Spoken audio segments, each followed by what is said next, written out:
Halo teman-teman, balik lagi sama aku Akbar dan kali ini aku lagi ditemenin sama Mas Septa. Jadi Mas Septa ini adalah salah satu owner dari toko sepatu yang gede banget di Jogja, yang gede banget di Indonesia bahkan ya. Amin. Dan beliau ini super duper baik banget. Beliau mau main ke studio-studioanku ini. Gimana Mas Septa? Makasih banget untuk waktunya kesini. Mantap. Studionya keren kok, keren, nyaman gitu. Humble banget pokoknya orangnya. Nah, jadi Mas Septa ini punya usaha apa nih Mas? Kedai sepatu tuh apa sih Mas? Kedai sepatu itu usaha jualan sepatu. Iya, emang usaha jualan sepatu. Jadi kedai sepatu ini dulu awal mulanya, ini saya langsung cerita aja ya. Awal mulanya itu kan dulu saya ini sebenarnya nggak sengaja kecemplung. Jadi dulu kan saya 2000 fase-fase mau lulus kuliah itu saya fase-fase mencari jati diri, sama kayak Masnya tadi pernah cerita sebelum video ini direcord. Masnya cerita beliau cari jati diri ya. Saya melihat Mas saya sama persis ketika saya melihat waktu saya pada masa itu. Gitu. Jadi makanya ini saya langsung bagiin aja ke teman-teman di sini, siapa tahu bermanfaat. Amin. Jadi di fase sebenarnya fase crowded anak muda itu fase-fase yang benar-benar kayak gimana, fase kritis lah anak muda itu biasanya tuh ketika dia itu mau lulus kuliah. Mau jadi apa? Jadi apa? Ngerti. Apalagi kebanyakan orang ketika mau lulus tuh kayak makin nggak yakin tuh lah sama pilihan studi yang dia pilih, gitu. Kan makin nggak yakin. Nah, saya dulu mengalami itu, Mas. Benar-benar mengalami itu. Saya kerja kayak kuliah saya juga dulu 6 tahun. Jadi kayak beban juga sama orang tua. Saya mikir gimana caranya ketika saya udah lulus ini saya punya sesuatu gitu loh, pegangan saya. Setidaknya tempat berpijak dulu lah, batu loncatan dulu lah untuk kedepannya gimana. Jadi benar-benar saya nggak pengen tuh ketika habis kuliah tuh saya benar-benar bingung gitu loh, Mas. Nggak ada apa-apa gitu loh, kayak aku ngapain ya, kayak cuman tiduran rebahan doang gitu. Aku nggak mau kayak gitu. Jadi aku berpikir gimana ya, aku harus gimana sih jualan. Dulu kan masih zamannya BBM tuh, mati aktif BBM tahun 2013. Saya carilah di Google gitu kan, Google usaha tanpa modal. Ada zaman dulu tuh masih kayak baru-baru kata dropshipper, entah aku baru dengar, asing banget ya. Iya, entah itu udah lama apa baru, tapi aku baru dengar itu dropshipper itu apa sih, usaha tanpa modal gini. Ya udahlah, di sana saya nemu kayak platform gitu dropshipper, khususnya sepatu. Nah itu saya daftar itu. Dulu biaya pendaftarannya tuh 99.000. Udah saya daftar lah. Itu kan dapat katalog, persis harga sama harga jual. Tapi barang dikirim dari sana kan. Jadi saya nyari bayar lewat internet doang. Dari dulu saya di grup Facebook. Udah saya lakuin itu. Ya alhamdulillah 3 bulan tuh nggak laku sama sekali. Itu nggak laku sama sekali. Nah, ini nih poin penting buat teman-teman. Ketika memulai usaha itu jangan pantang menyerah gitu loh. Pasti ketika kita konsisten terus, insya Allah ntar ada hasilnya. Walaupun teman-teman mungkin di tengah jalan ngerasa capek, waduh kok nggak laku ya. Namanya orang mulai usaha itu ibaratnya fase awal tuh fase perkenalan nggak sih? Jadi teman-teman kebanyakan tuh konsepnya salah konsep. Ketika seminggu jualan nggak laku, dibilang wah aku nggak bakal jualan nih, jalanku bukan di sini nih. Padahal baru seminggu paling berapa gelintir orang sih yang tahu misalnya Masnya jualan burger gitu. Iya, masih dikit banget. Yang tahu kan. Fase perkenalan itu kan harus ya ada makan waktu emang kan, makanya mungkin aku dulu fase perkenalannya 3 bulan, benar-benar kayak nggak laku sama sekali. Tapi bersyukurnya aku dalam 3 bulan itu tuh aku benar-benar kayak berdarah-darah, Mas. Benar-benar kayak nggak ada sehari pun yang aku nggak posting. Dan postingnya kemana itu, Mas? Aku nge-blast di grup-grup Facebook. Dulu kan grup Facebook tuh belum ada kayak security-nya kayak sekarang ya. Kalau sekarang tuh dikit-dikit mesti di blok. Di blok. Tapi atas spam itu ya? Iya, spam gitu. Tapi kalau sekarang kalau dulu nggak. Makanya dulu saya itu kan beli langganan internet loh. Dulu zaman dulu tuh masih 150.000 kalau nggak salah. Langganan internet saya pasang tuh di kos saya, langsung saya hanya untuk nge-blast iklan itu aja. Copy paste tak saya ini tiap hari konsisten kayak gitu. tiap hari banyak yang apa namanya invite pin BBM, ya nggak apa-apa. Saya tiap hari buat status. Mungkin beberapa teman saya dulu mungkin yang lihat video ini ntar ya, mungkin beberapa teman saya ingat dulu tuh ketika di Facebook tuh teman saya tuh banyak yang kayak kayak hapus pertemanan dari saya. Risih dia. Risih dengan notifnya gitu kan. Saya iklan di grup ini kayak, wah Septa nih suka banget. Istilahnya penuh dengan notifnya Septa gitu. Ya nggak apa-apa gitu loh.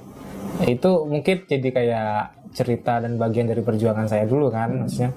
Ya nggak apa-apa, saya teman-teman saya langsung kayak dulu tuh kayak apa namanya unfollow Di ya? unfriend Unfriend ya kalau di Facebook ya, unfriend gitu ya nggak apa-apa. Saya juga baru dengar itu dari teman saya. Jadi 2 minggu lalu saya ketemu teman saya. Wah dulu aku inget perjuanganmu gini-gini, aku sampai unfriend kamu. Dan sekarang aku malah nyari kamu gitu. Keren ya jadinya ya. Iya, dan ya itulah maksudku. Jangan capek untuk berjuang sih. Aku lebih kayak gini mas. Aku yang maksudnya kata-kata yang bikin aku semangat tiap hari itu adalah sayangi prosesmu gitu loh. Jadi ketika kita menyayangi proses kita, seperih apapun itu, jadi kayak kita tuh ya sayang aja gitu loh. Iya, ya emang harus kayak gini. Gimana sih kalau menyayangi itu gitu loh. Tapi bagaimana Mas tahu waktu itu Mas ada di proses yang tepat Mas? Mungkin kan sebagian orang kan mungkin nggak tahu kalau dia sebenarnya bisa lebih cepat dari itu, atau mungkin ternyata memang salah. Itu bagaimana caranya Mas tahu kalau itu adalah proses yang tepat untuk Mas? Tahu ya, aku cuman ngikutin kata hati sih Mas. Dan aku kayak berpikir kayak rasional aja lah, maksudnya ya wajar lah gitu loh. Kalau nggak laku ya wajar, orang kan belum tahu, belum kenal. Ya itu tadi aku mencoba kayak mindset dari awal tuh aku belum aja, mungkin orang belum kenal. Aku jadi kayak lebih kayak ini ya yang dibangun optimisme kita sih. Optimisme kita gitu. Terus kita cari ketika misalnya itu kita misalnya udah ngelakuin hal ini ya, apalagi yang kurang nih, kenapa sih kok belum closing. Kadang kita kurang evaluasi Mas. Evaluasi. Iya, evaluasi diri, apalagi sih yang kurang nih. Aku tuh jujur aja, aku tuh orangnya sangat pemikir. Di mana-mana pasti aku mikir. Contohnya? Ya dimanapun itu pasti aku mikir, kayak ngelihat apa tuh aku mikir. Jadi kayak di mana-mana tuh aku mikir, ini bisa masuk juga nih di usahaku, kayak gitu-gitu. Kayak aku instingnya jalan gitu. Aku lebih kayak insting sama ngikuti intuisi sih. Kayak gitu dulu awalnya gitu. Nah, terus dari 3 bulan itu artinya kan setelah 3 bulan ada pecah telur tuh Mas. Nah, itu gimana tuh Mas? Nah, ini dulu kan aku bener-bener kayak ilmu bisnis tuh nol Mas. Sama sekali nggak paham. Jadi kayak BEP, omzet, laba itu aku nggak paham. Apa sih itu gitu loh. Dan ketika 3 bulan, ya itulah aku belajar karena melakukan. Jadi kita belajar tuh karena melakukan, karena pernah istilahnya pernah dapat kejadian lah, itu kan kita belajar. Jadi ketika pecah telur itu ya aku dapatnya, wah dapat untung nih. Itu dari Facebook juga? Iya dari Facebook, pecah telur kan dapat untung. Terus ya udah untungnya saya simpan Mas. Terus besok laku lagi jadi untungnya saya kumpulin terus. Soalnya saya kan nggak ada modal, mahasiswa kere lagi, miskin lagi. Jadi nggak ada modal kan. Tapi itu bagian dari proses ya. Jadi kayak ada cerita seru aja lah kalau nggak kayak gitu nggak asik untuk dikenang ya. Iya betul kayak kita itu ketika mendaki gunung itu kalau perjuangannya nggak seru tuh, ketika sampai puncak tuh kayaknya nggak, kurang puas gitu loh. Ya biasa aja. Ya, biasa aja kayak gini gitu loh. Kayak gitu. Jadi dulu untungnya saya puterin terus, untungnya saya tahan, terus ada di tahap misalnya saya udah dapat keuntungan itu udah lumayan tuh nominalnya di rekening saya. Saya berpikir ini saya harus berani nih. Saya harus berani nyetok sendiri nih. Ketakutan orang itu ketika bisnis retail tuh, ketakutan orang tuh ketika nyetok sendiri itu takut nggak laku. Iya nggak? Iya bener banget. Iya nggak? Masnya juga lagi jualan juga ya kan ya? Iya lagi jualan juga. Itu masih kayak takutnya kayak nggak laku. Ntar kalau nggak laku gimana sih? Kayak keblok gitu loh Mas. Akhirnya nggak jalan. Jadi kayak nggak jalan, kayak nggak berani. Padahal market udah mulai kebentuk gitu loh. Tapi aku dulu hampir aja aku kayak nggak berani gitu. Tapi aku berusaha. Wah, wani lah. ayo berani gitu loh. Ya udah optimis aja, aku berani. Awalnya dulu kan serian gitu kan mas. Kalau Growsnya seri 39 sampai 44. iya, kulak satu seri kan. Aku udah posting lagi kayak biasanya, posting lagi terus di Facebook udah, ya udah laku lagi, terus untungnya putar lagi jadi 10 pasang gitu kan. Besoknya lagi jadi 20. Ya udah lama-lama terus sampai kayak sekarang. Jadi kayak ya sampai sekarang inilah gitu. Jadi pada dasarnya kalau orang bilang nggak punya modal salah karena modalnya Mas pada dasarnya 99.000 itu ya Mas ya? Iya, malah hitungannya modal bismillah sih mas. Oh iya. Jadi dibilang bisnis itu sebenarnya apa ya? Aku bilangnya kita punya akal sehat tuh udah modal banget sih mas. Oh iya. Akal sehat sama kesehatan sama fisik yang sempurna itu udah modal banget. Apalagi sih alasanmu gitu loh. Buat teman-teman sini mungkin yang apa mencoba bisnis tapi hanya apa ya hanya terkendala di pikiran modal, nggak ada modal ya. Nah menurutku ya salah besar sih itu. Itu nggak akan pernah ya? Nggak akan pernah maju kalau pola pikir kayak gitu. Maksudnya bisnis itu sebenarnya nggak perlu modal. Maksudnya ketika punya niat, punya planning itu bisa. Aku ngejalanin sendiri gitu loh. Aku membuktiin sendiri. Nggak ada yang nggak bisa. Bahkan yang dari ilmunya nol untuk di bisnis itu? Iya. Oke, keren. Aku learning by doing aja mas. Nah, Gitu. terus kalau misalnya kan ilmunya Mas nol ya, pasti banyak banget dong tantangannya di depan. Orang yang sudah punya ilmu aja pasti tantangannya banyak, apalagi Mas. Nah, itu biasanya apa sih yang Mas temuin kalau dari pengalamannya Mas sendiri? Ya macam-macam mas. Namanya kalau bisnis masalah uang ya mas ya. Kalau uang itu menyilaukan orang gitu loh. Partner kerja banyak yang nipu, bahkan ya saudara juga nipu gitu. Tapi ya itu udah masalahnya kayak gitu-gitu sih. Cuman kayak kalau uang tuh ya gitu sih. Sensitif ya? Sensitif masalah uang. Gitu. Kendalanya itu kalau di finance itu biasanya terus kendala itu kayak kita tuh kadang-kadang kayak kita tuh mentok idenya gitu loh. Ngapain lagi ya? Iya, abis ini jualan apa lagi sih? Abis ini aku ada movement apa lagi sih? Kayak gitu. Nah, saran saya ketika teman-teman udah melakukan usaha, terus usahanya jalan, terus mentok mau scale up-nya harus gimana ini? Saran saya mending piknik dulu. Kalau saya loh, piknik dulu, terus Pikniknya gimana ini? Iya piknik lah, japri lah teman-teman yang kira-kira ketika kita ngobrol itu satu frekuensi dan kita obrolnya satu arah gitu loh. Kita bisa kok minta apa namanya masukan dari teman-teman siapapun itu. Kadang masukan itu tuh masukan yang baik tuh nggak harus dari orang yang berkapasitas gede loh mas. Kadang kayak aku tuh sering banget kayak gitu, kayak aku tuh dapat masukan yang benar-benar dapat ahanya tuh ketika aku ngobrol yang aku ngira dia tuh nggak punya kapasitas di situ gitu loh. Kayak misalnya kenapa kamu nggak bikin kayak gini aja gitu. Iya juga ya, ini omongan orang yang kayak langsung kok aku nggak kepikir ya. Dan aku dari sana tuh langsung ngambil kesimpulan ternyata jalan yang kita dapat itu tuh nggak harus dari orang yang besar. Bahkan dari orang yang nggak kita anggap pun kita tuh dapat jalan gitu mas. Makanya jangan sesekali kita tuh kayak ngeremehin sosok atau figur seseorang menurutku. Bisa jadi jalan rezeki kita lewat dia. Gitu. Keren sih. Aku sering kayak gitu ngomong. Sama ini mas, tadi kan mas kan bilang kalau mas pernah ditipu sama saudara, pernah ditipu sama teman sendiri dan di masa lalu. Nah itu mas gimana caranya untuk bangun di situ mas? Padahal kan maksudnya kan orang yang kita anggap baik untuk bisnis kita malah jadinya sebaliknya. Nah kayak gitu otomatis bisnis nggak jadi naik malah makin turun dari awal kan. Nah itu terus gimana cara mas balikin itu biar kembali ke tracknya? Iya ya, yang jelas fase recovery itu pasti ada ya masnya. Iya. Namanya manusia ya, kita kan benar-benar kayak apa ya, lu gampang kena perasaannya gitu-gitu. Tapi fase itu masih ada, fase kita benar-benar sedih itu masih ada. Ya udah sedih itu harus dilewati. Dia istilahnya sedihmu tuh berapa lama sih gitu loh. Jangan yang penting gitu loh. Nih kita lewat nih fase sedih kita nih, misalnya seminggu nih. Habis itu udah kita harus bangkit.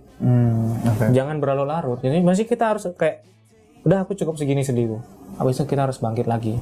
Nah, jadi pada dasarnya melakukan hal yang ya istilahnya cuma lebih baik daripada yang sebelumnya aja ya Mas ya? Iya betul, jadi kayak ketika kita lagi di fase sedih itu, kita menghabiskan waktu sedih, puas-puasin sedih itu Mas, sambil kita evaluasi. Kalau aku gitu, salahku di mana?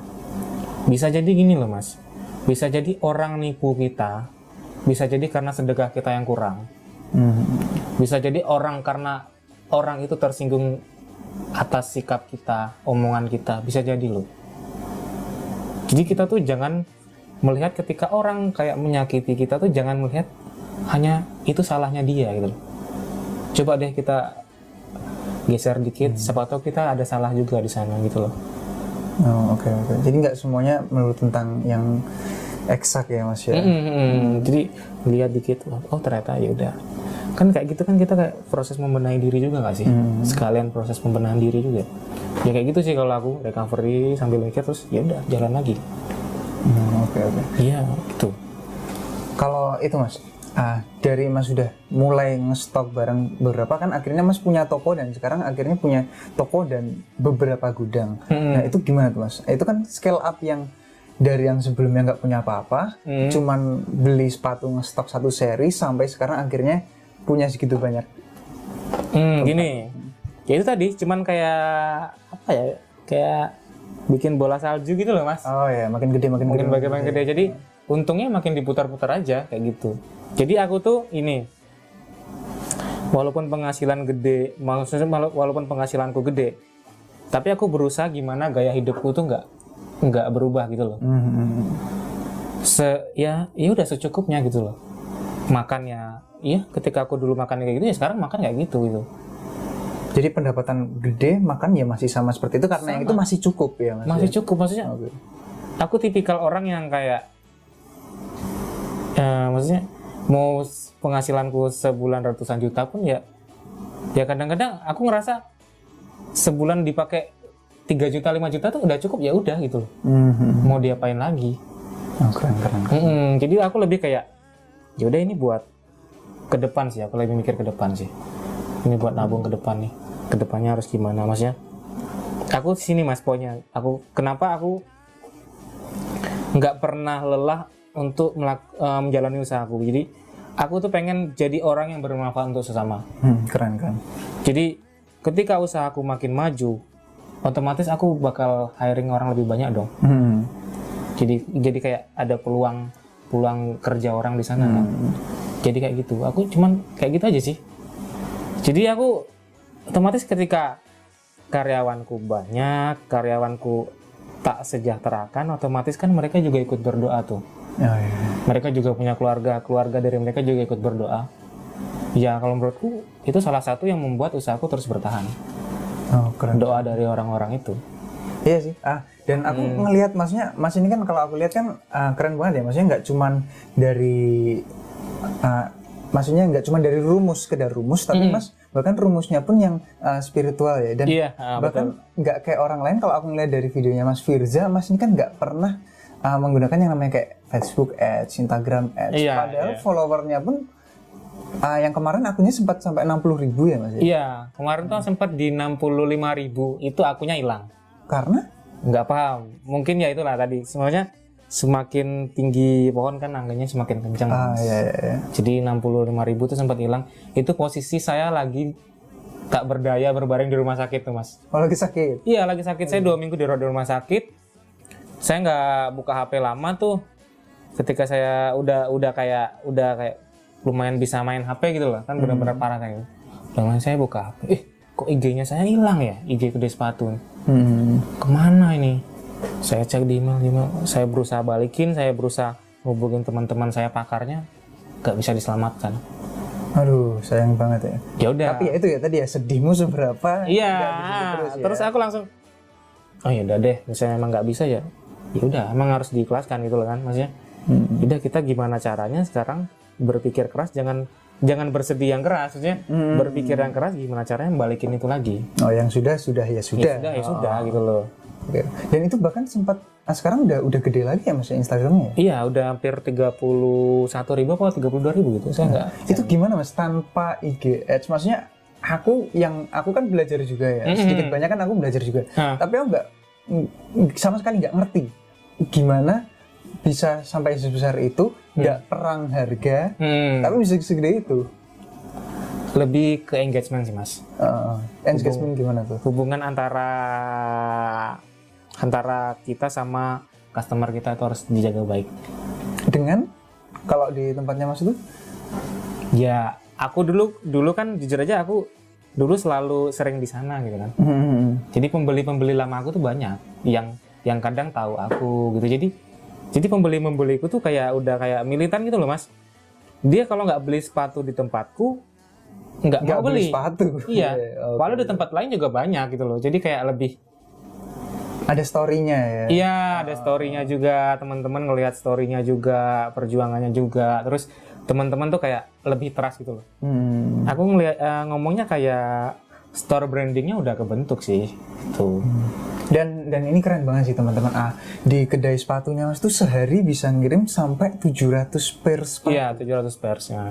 Itu gede banget kan mas? Itu katakanlah itu di mobil Grand Max bisa sampai 4 Grand Max kan? Iya, 4 Grand Max biasanya. Dan itu tanpa IGS, tanpa itu ya? Tanpa SKI. Iya, benar-benar kayak aku mainnya organik aja sih. Oh, oke. Organik benar-benar. Tapi kepikiran nggak mas untuk nyoba IG Ads dan Facebook Ads dan lain-lain itu? Enggak sih, enggak. Endorse pun juga nggak mas? Belum pernah? Iya. Endorse belum pernah, tapi kedepannya paling aku mau collab saja sih, collabs. Kalau IG Ads tuh aku mikirnya gini loh, Instagram, Facebook tuh udah kaya gitu loh. Ngapain lagi kita nyucurin uang ke mereka gitu loh. Ini nyumbang ke yang lain. Mending saya nyumbang yang lain, maksudnya mending saya apa ya, kalau pola saya gini ya, misalnya kita pakai ads tuh, budget 30 juta gitu. Itu kadang-kadang belum tentu balik, belum tentu sesuai ekspektasi. Mending saya 30 juta tadi saya buat kegiatan kemanusiaan, buat berbagi, buat giveaway atau apapun itulah. Itu menurut saya lebih balik, walaupun nggak balik uang loh. Iya nggak sih? Yeah, kan kepuasannya lebih ada gitu loh. Kalau Facebook, IG udah kaya, ngapain dikasih lagi? Jadi kalau misalnya kita kasih 30, at least kita minta 30 balik ya mas ya. Tapi kalau kita ngasih 30 itu untuk jadi orang, kita ngeliat senyumnya, kita lihat manfaatnya. Nah itu, betul loh. Ya itu loh poinnya. Jadi itu kebahagiaan itu tuh kadang-kadang nggak cuma diraih dari seberapa hasil kita bulannya kita. Iya, gitu. Kalau angka nggak ada habisnya ya mas? Kalau nyari angka nggak ada habisnya mas. Aku gimana caranya mensejahterakan karyawanku, terus orang-orang di sekitarku itu dapat juga efek lah dari aku gitu, entah ikut sejahtera juga. Ikut sejahtera, entah mereka juga ikut seneng, entah ya kayak gitu-gitulah. Dan itu lebih powerful daripada IG Ads, doa orang-orang di sekitar Iya, betul. kita ya. Kalau menurut saya itu, ini boleh teman-teman ntar yang mau mengkoreksi ya silakan. Tapi setiap orang tuh berhak memilih habitatnya masing-masing. Ketika saya udah memilih habitat sini ya udah gitu loh. Dan itu yang mas alami dan terbukti berhasil dari masnya itu sendiri. Ketika teman-teman habitatnya udah di ads ya monggo gitu loh, pilihan hidup. Kita nggak bisa maksa. Oke. Nah itu mas dapat sifat seperti ini dari mana sih? Maksudnya mungkin banyak orang yang ingin punya sifat kayak mas, aku tuh sebenarnya pengen berbagi, tapi setiap kali aku mengeluarkan uang itu kok rasanya berat. Tapi deep down aku tuh pengen. Tapi itu gimana cara mas membiasakan? Gimana mas sampai ke titik seperti itu? Aku gini mas, aku lebih kayak percaya aja sih. Gimana ya? Aku tuh kalau ada dulu orang sempat ngomong ya, ketika sedekah itu kita jangan nunggu ketika kita udah kaya. Segimanapun posisi kita, nggak ada uang pun kita tuh tetap usahakan sedekah gitu loh. Misalnya aku gini, aku kadang-kadang kayak gini. Kadang uangku itu cuman ada 120.000 di kantong gitu. Ketika aku butuh, mestinya ketika aku mau sedekah, ya udah 100.000 aku berani kok sedekah gitu mas. Berani aku. Aku soalnya berkeyakinan itu bakal balik lebih gitu loh. Jadi sedekah itu nggak bakal memiskinkan kita, jelas itu. Jadi ntar tuh kayak rezekinya tuh datang dari hal nggak diduga-duga gitu loh mas. Entah itu dapat teman baru, entah dapat relasi baru yang menuju ke sana. Jadi kayak lebih kayak nggak bakal diduga-duga sih. Makanya aku sering nerapin itu. Jadi kayak ketika kita udah sering tuh kayak kita mau ngeluarin uang buat sedekah tuh kayak nggak ada beban aja. Dan itu harus dibiasakan. Ya mungkin nggak langsung yang ekstrim, tapi mulai dari yang kecil. Mulai dari yang kecil, misalnya masnya uangnya 100.000, ya udah 10.000 dulu. Minggu depan ada uangnya 100.000 lagi, ya 20.000. Jadi kayak gitu bertahap sih. Ntar lama-lama kayak biasa sendiri kalau sedekah gede, dan lama-lama kayak kerasa tuh loh impactnya. Sedekahku gede, hasilnya juga. Oke, tadi habis baterainya habis. Oke, tadi yang mau aku tanyain apa tadi? Oke, Mas kan tadi kan bilang Mas mulai bisnis dari nol, di mana itu Mas posisinya mau lulus kuliah. Ya. Nah, itu kan artinya kan Mas kan artinya kuliahnya tidak nyambung ke bisnis dong. Nah, itu kenapa sangat tidak nyambung. Kenapa Mas malah ambilnya ke bisnis sekarang? Kuliahnya apa sih Mas kalau boleh tahu? Dulu aku kuliah di musik, Mas. Musik. Iya. Beda banget sama sepatu ya sekarang. Iya, makanya jualan sepatu. enggak. Dulu ke musik ya itu tadi aku cerita itu tadi. Jadi aku tuh kayak ngerasa ketika mau lulus tuh kayak ngerasa kayak galau gitu loh Mas, ragu sama pilihan. Mau jadi apa? Nah, makanya aku mencoba. Jadi ketika udah lulus, ya udah, maksudnya cuman itu kegiatan yang bisa aku lakuin. Dan lama-lama keterusan, dan aku ya udah deh, aku langsung kayak mengambil pilihan aku fokus di sini aja. Dulu aku juga ini Mas, kayak kerja juga di musik dulu. Dulu sempat kerja juga di musik, jadi aku jalan 2 dulu. Nah, jadi sepatu bukan bisnis pertama Mas ya? Dulu aku juga kerja di musik, jadi kayak pemain player wedding gitu, terus main di cafe kayak gitu-gitulah. Terus ya udah, terus kayak jalan dua-duanya. Terus ada di suatu ketika bisnisku ini udah lumayan kelihatan ada progresnya, kayaknya nggak bisa dua-duanya. Nggak bisa, aku mikir kayaknya nggak bisa dua-duanya deh. Kayaknya aku harus memilih salah satu gitu. Kita nggak bisa kayak menginjakkan kaki di atas 2 perahu kan. Yang ada ntar kita kejebur, ya udah aku harus milih di perahu ini nih. Yang aku yakinin bakal mengantar aku ke kesuksesan gitu. Kurang lebihnya. Oke. Kayak gitu sih. Dan ini Mas, pertanyaan terakhir kan, mungkin dari teman-teman yang lihat video ini kan mungkin pengen mengikuti jejak dari Mas Septa. Nah, kira-kira bisa nggak sih kalau misalnya mau ikut berjualan ke Mas Septa, karena kan yang aku tahu kan Mas Septa juga punya banyak banget reseller yang sama-sama ikut sejahtera juga kayak gitu. Boleh banget. Ntar ya kedepannya juga kita ini juga baru mau bangun sistem Mas, namanya dropshipu.com. Jadi itu kayak platform gitu, platform khusus dropshipper kita. Jadi ntar di sana tuh dapat kayak dashboard gitu, terus dapat kayak di dashboard itu udah kelihatan dari misalnya Masnya user nih, udah kelihatan per bulan ini Masnya udah order berapa, terus sepatu yang Mas order apa aja, terus kayak kan kita main reward juga tuh, kayak Masnya udah sampai di poin berapa, rewardnya dapatnya apa, kayak gitu-gitu. Jadi rencana Insya Allah bulan depan udah siap ya geng ya? Udah siap kita launching gitu. Jadi lebih tertata sih. Kalau sekarang kan masih by manual tuh, by admin WA. Jadi saya mikir kita harus pakai platform nih, kan semakin banyak nih yang daftar jadi dropshipper, kita bikin itu. Jadi, dan apakah modalnya besar Mas untuk jadi reseller dropshipper di tempat? Enggak. Cuman awal-awal kita buka cuman 99.000. Itu benefit yang didapat tuh keanggotaan selama 1 tahun. Ntar ada webinar seminggu sekali. Terus dapat ebook soal bisnis, soal ya promosi pokoknya yang berkaitan dengan usaha kita. Terus yang jelas ntar artikel yang dijual tuh selalu update dan margin gede. Jadi itu 99.000 harusnya udah bisa bikin orang jadi sukses ya, kalau memang orangnya mau ke sana ya. Iya, itu tergantung orang lagi kan, itu kan kayak bakal ke seleksi lagi kan. Yang mana yang bersungguh-sungguh itu yang berhasil. Nanti kontaknya kalau misalnya tertarik? Ntar bisa langsung ke adminnya Instagram Kedai Sepatu Jogja ya. Ntar dicantumin di sini aja Mas, IG Kedai Sepatu Jogja. Terus buat teman-teman yang mau nyapa aku di IG juga boleh dikasih IG ku ntar. Oke, mungkin itu aja kurang lebih video dari kita. Nanti kalau misalnya masih banyak yang masih mau kepo sama Mas Septa dan segala kesuksesannya, amin. Itu bisa nanti mampir ke IG-nya, bisa nanti mampir ke IG Kedai Sepatu. Pokoknya semua deskripsinya aku kasih di kolom deskripsi. Aku kasih link di sana. Oke, terima kasih banget Mas Septa sekali lagi udah meluangkan waktunya. Makasih juga udah diundang sampai sini. Senang banget kita dengan jamuannya. Tim kita juga senang kok sini. Pokoknya ntar kita di sini kita ngobrol-ngobrol lagi. Semoga ini jadi manfaat untuk aku dan juga untuk yang nonton lainnya. Makasih. Makasih Mas. Terima kasih semua.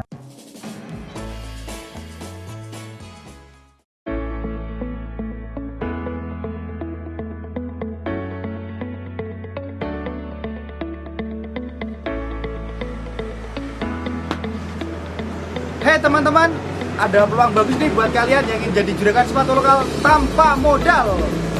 Cukup bergabung bersama dropshipyou.com, mimpimu akan menjadi lebih nyata. Yuk kepoin.